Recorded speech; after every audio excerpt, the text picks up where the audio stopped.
Hi, I'm Cindy Royal, and I'm an assistant professor at Texas State University in the School of Journalism and Mass Communication. And I teach web design and online journalism to college students. And one of the things that we talk about quite often in my classes is the presence of social media. And that can include anything from Facebook to obviously MySpace, LinkedIn for professional reasons, and a variety of other tools that are coming out all the time. Facebook is one that's very, very popular with college students, and have been experimenting with different ways that I can communicate and be effective with my students in using Facebook, and at the same time having a little bit of fun. The way that I use Facebook now primarily is that if my students want to friend me on Facebook, I will be their friend. I also have other friends and colleagues on Facebook, and I use it to communicate a variety of ways. I mean, I will update my status, and I usually try to include in my general status things that are going on in the industry, but I also do talk about personal things that I'm doing. If I'm going out, or if I'm going out to hear live music, if I am going on a trip, I don't mind revealing those kinds of things to students. I just feel that you have to be careful in a public environment to understand what you're doing, whether it's in a classroom or if it's on Facebook. Other things that I do on Facebook is I often like to post news items. You can do this idea of a posted item, and I like to post news articles and make comments about them.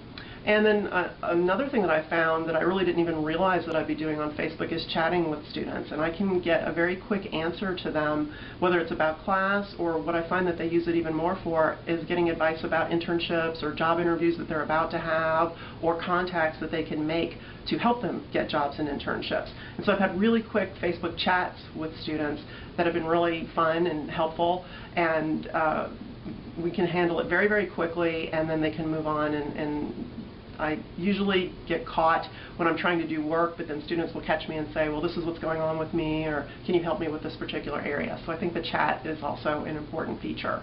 Sometimes people ask me if there are any guidelines for how they should use Facebook in an academic setting, and right now I think the technology is so new that there aren't really any guidelines that you can apply to it. I think that you have to be very aware that you're in a public environment and use your own judgment in terms of how you operate in any public environment, and figure out how the social environment is going to work the best for you in your situation, in your relationship with students. Over time, I think different policies and procedures will develop. I think that I shy away from revealing very personal things about my life, but I don't mind revealing certain things about my activities because I want students to know that I'm a person and that I have a personal life.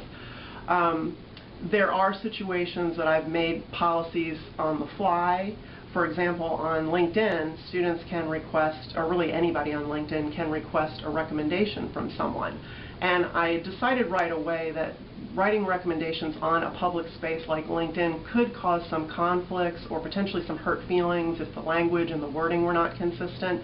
And so while I'll write a recommendation or a reference for a student for a job or for a graduate school application, I have refrained from writing recommendations for students on a public space just because I don't want there to be conflicts of interest. I will write recommendations on LinkedIn to repay a student who has come to visit my class and express what they're doing in terms of their experience. And so basically that's how I've decided the kinds of people that I'll write recommendations for. As far as other usages of Facebook, I'm just sort of learning as I go, and trying just to be as professional and as mature as possible, and using it to get to know another side of my students and get to understand the things that they're interested in.